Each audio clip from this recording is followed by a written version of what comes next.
Groundwater springs like these are the source of rivers.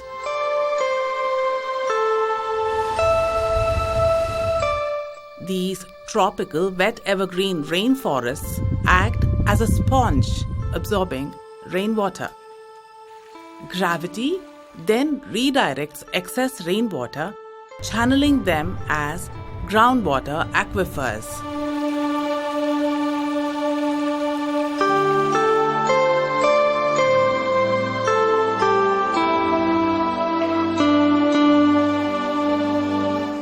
In the plains, though, groundwater aquifers feed the water channels into lakes and tanks instead of to the rivers. The lakes and tanks and lagoons feed the rivulets which become rivers.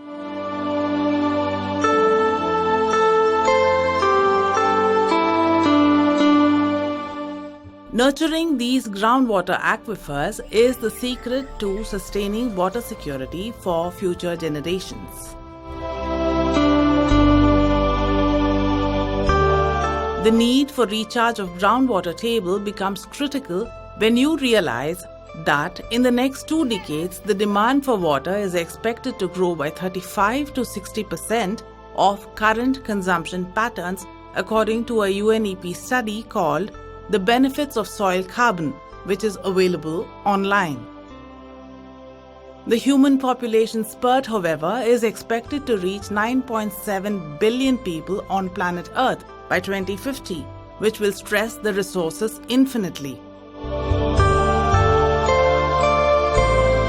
The need for sustainable development then can hardly be overemphasized.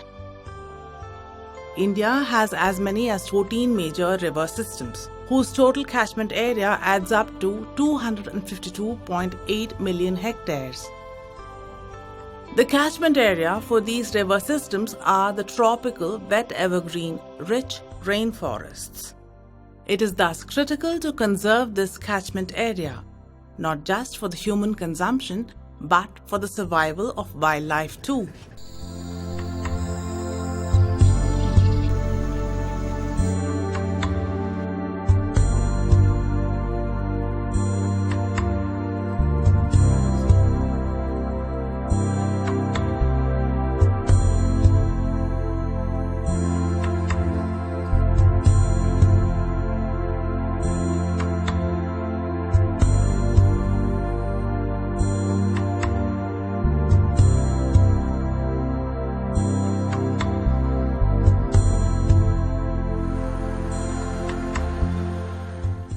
These forests are the source for all the river systems in the Indian peninsula. With a range of 2,500 to 5,000 millimeters of rainfall, it is no wonder that at least 60 rivers take birth in the biodiversity hotspot. Prominent among them are Godavari, Krishna, Mahadai, Sharavati, Kaveri, Tunga, Bhadra, Kali Nadi, Kabini or Kapila, Chaliyar, and Bharatapura. Along with their tributaries, there are more than 62 rivers taking birth in the biodiversity hotspot, the Western Ghats.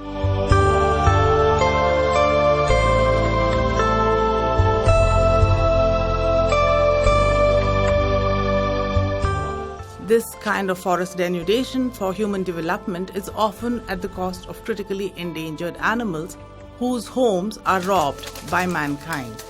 Wildlife like this injured barbet is often passed by destruction of the groundwater table in forest areas.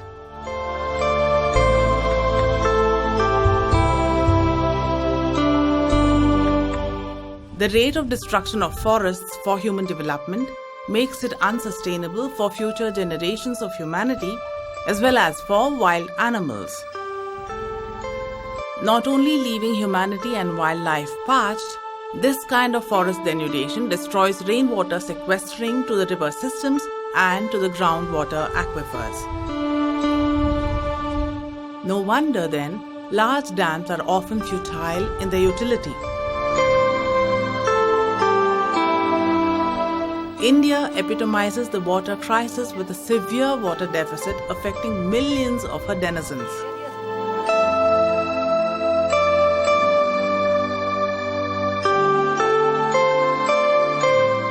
This is the blunt truth, despite India having as many as 14 major river systems.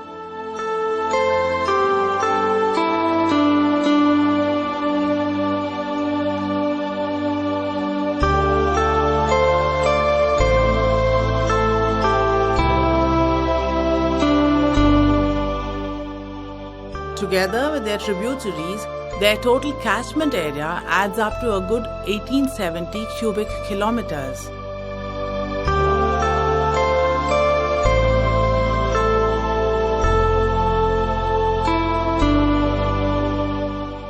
But this catchment area is destroyed through unsustainable development and scant regard for catchment area conservation. The water security of future generations is at stake. The super dam in the Western Ghats, for instance, claimed more than 85,000 hectares of wet evergreen rich rainforests.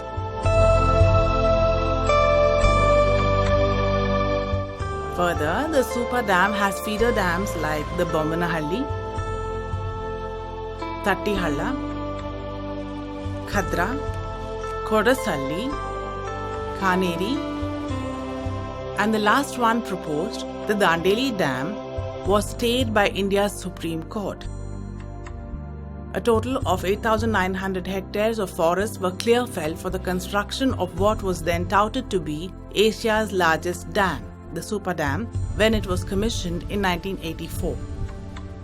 The optimum storage capacity for this massive dam is 41.78 million cubic meters. But this promise has been fulfilled only twice in the 32-year history of this hydropower project, once in 1994 and then again in 2006. Himanshu Thakkar of the South Asia Network of Dams, Rivers and People says, the total rainfall and snowfall in India is around 4,000 cubic kilometers. And out of that, 1,870 is utilizable. And out of that, around 2/3 is through surface water and 1/3 is through groundwater. These are the figures from Water Resource Ministry. When they say utilizable water, this is the amount of water that can be stored.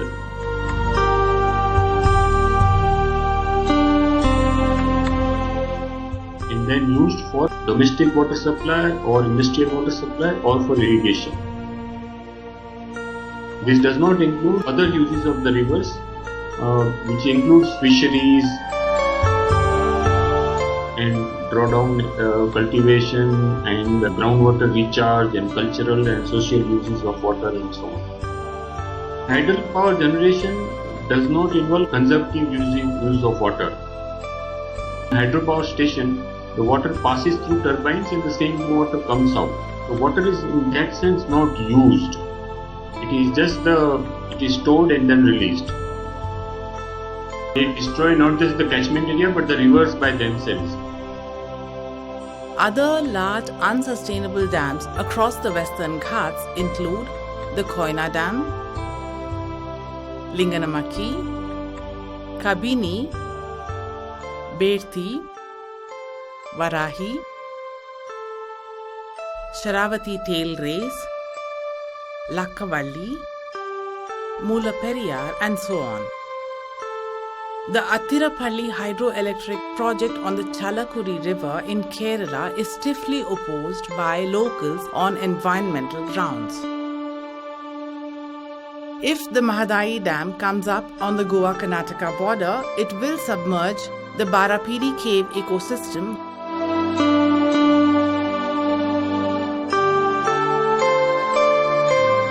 where a highly endangered native bat species, the Rotten's free-tailed bat, which numbers no more than 185, is breeding successfully only in this cave in the whole world. It has been scientifically established that the bats are not more than 185 in number.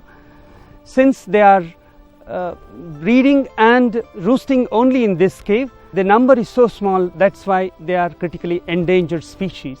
The immediate threat to this ecosystem of these bats is the construction of Mahadai Dam, which would submerge the entire cave. There is an urgent need to declare this area as bat sanctuary. Otherwise, the dam construction across the Mahadai river would submerge the entire cave ecosystem.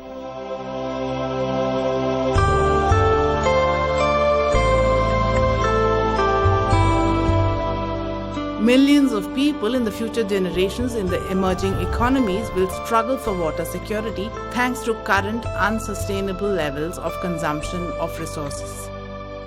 Human population reflects in economic growth that is quite literally eating up forest reserves and its wild denizens. 85% of India's population is dependent on the rivers for their livelihood and food security. Irrigation for agriculture, fishing, and water consumption are the primary utilities of water. Fresh water in all emerging economies is being used for industrial purposes as well as in the automobile industry for both cleaning and cooling. Usage of fresh water in air coolers and air conditioners is ironically increasing global warming. Thus, misuse of water is contributing to the global warming and climate change. Without bothering to replenish the water resources, humans are guilty of depriving other denizens of nature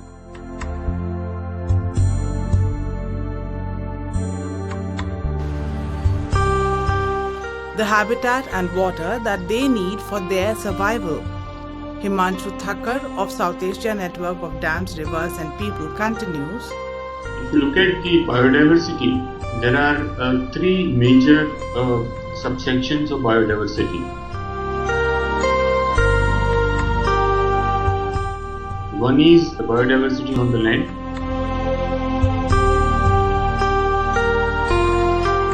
Marine biodiversity, which the biodiversity in the sea. And the third is aquatic biodiversity. Important thing to understand is that a river exists because of its connectivity.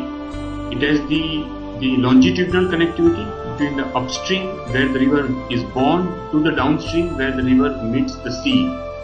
It has the lateral connectivity with the floodplains, and it has the vertical connectivity open to the sky from where it gets rains and other things, and down connected with aquifers in the underground. These connectivities mean that the biodiversity in the aquatic ecosystem survives only if these connectivities exist. So when you build a dam, it actually destroys this connectivity between the upstream and downstream.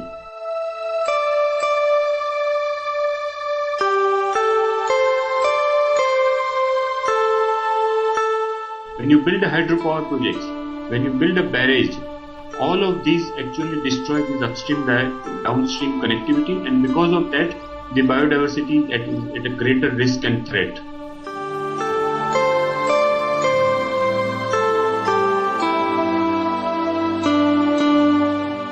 The implication of aquatic biodiversity on livelihoods and the society is very little studied actually. In India, rough estimates show that more than 10 million people depend on riverine fisheries.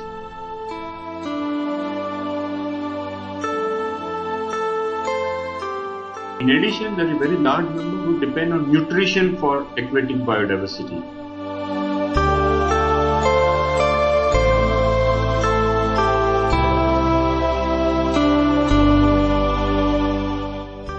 Similarly, the water that the rivers supply sustains so many livelihoods in terms of drinking water, agriculture and so on.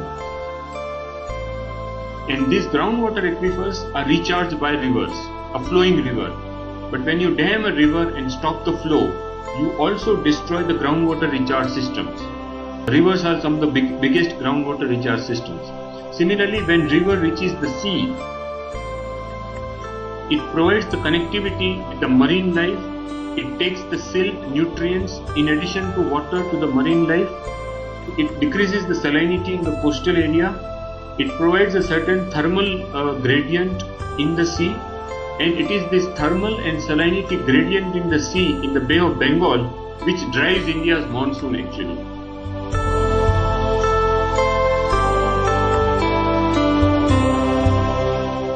Catchment area conservation calls for more than just afforestation programs and increase in notification of protected areas. It needs allied soil conservation measures besides catchment area conservation and watershed management, protection of national parks and sanctuaries.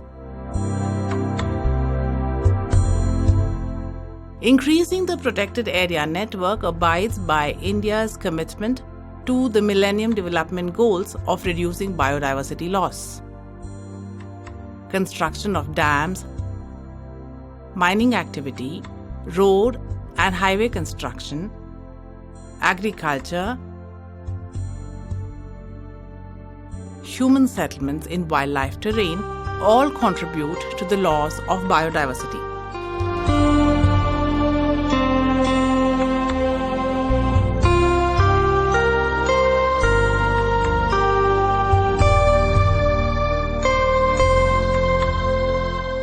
These development indices directly confront groundwater replenishment by defacing the catchment area. Long-term nourishment and catchment area conservation will ensure that the rivers will sustain themselves. The biodiversity hotspot of the Western Ghats and the Himalayas are a germplasm of all life forms in the subcontinent.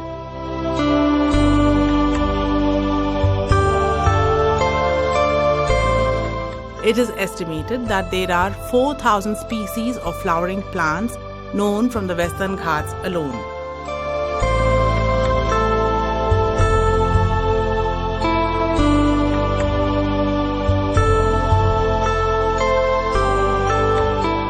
Thousand 500 of these are endemic.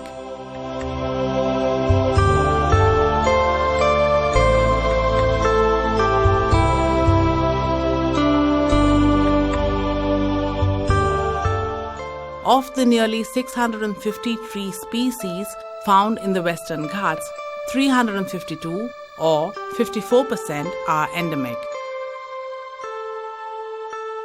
The Western Ghats supports a diverse fauna. Among the vertebrates, birds represent the largest number of known species at 508 species.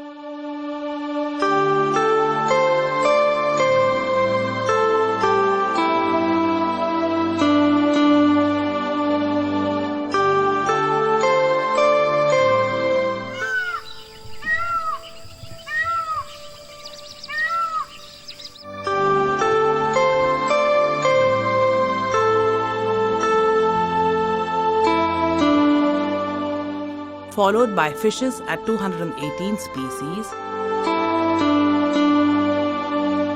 reptiles 157 species,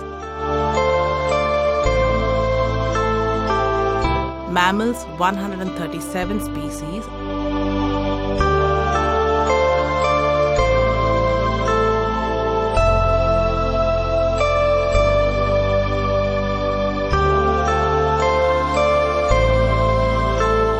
and amphibians 126 species are found to be endemic.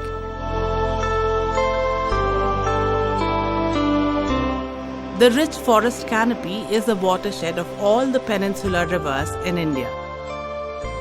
This biodiversity that the subcontinent is blessed with needs water to sustain. In turn, this biodiversity will sustain our water security. It is up to us human beings to evolve a sustainable means of water and biodiversity conservation.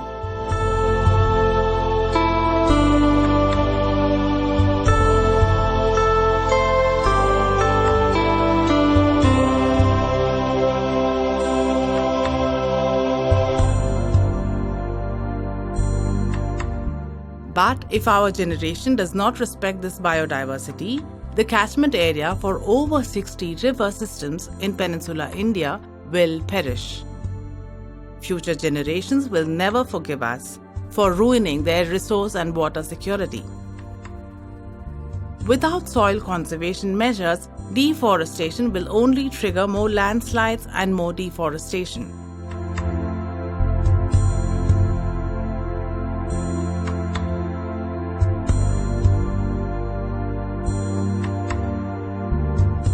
It becomes a vicious circle, and water crisis facing the subcontinent will only worsen.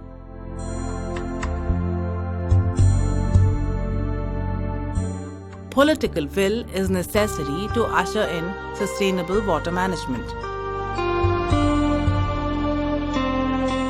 What is required is infrastructure for recycled polluted water for sanitation. In 1994, the Indian state of Andhra Pradesh was declared the second most desertified state, with groundwater table having sunk to a depth of 60 meters below the ground. Political will manifested in conserving woodlots and watersheds.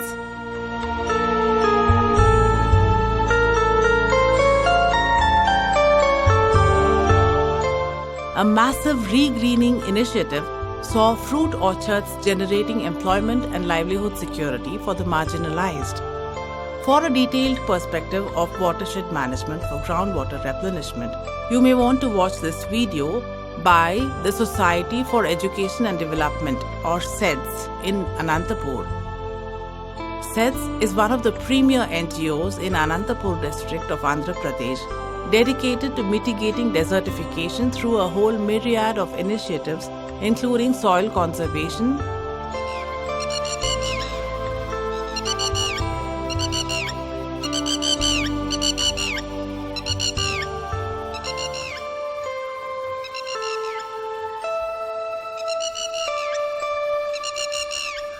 sustainable agriculture, watershed management, rainwater harvesting, livelihood security, carbon sequestration, etc. It bore fruit and ended up heaving the groundwater table up to less than 1.5 meters below the ground, that too on a hilltop after 2 decades of sustained efforts.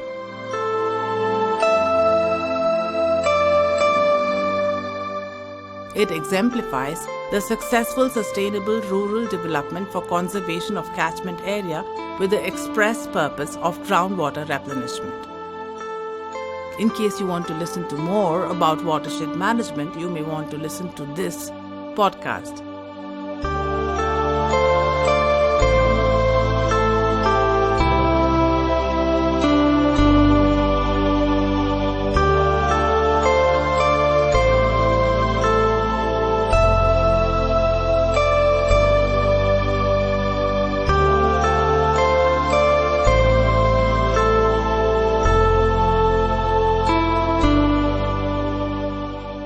If you want to learn more about sustainable development goals, do visit the UN website.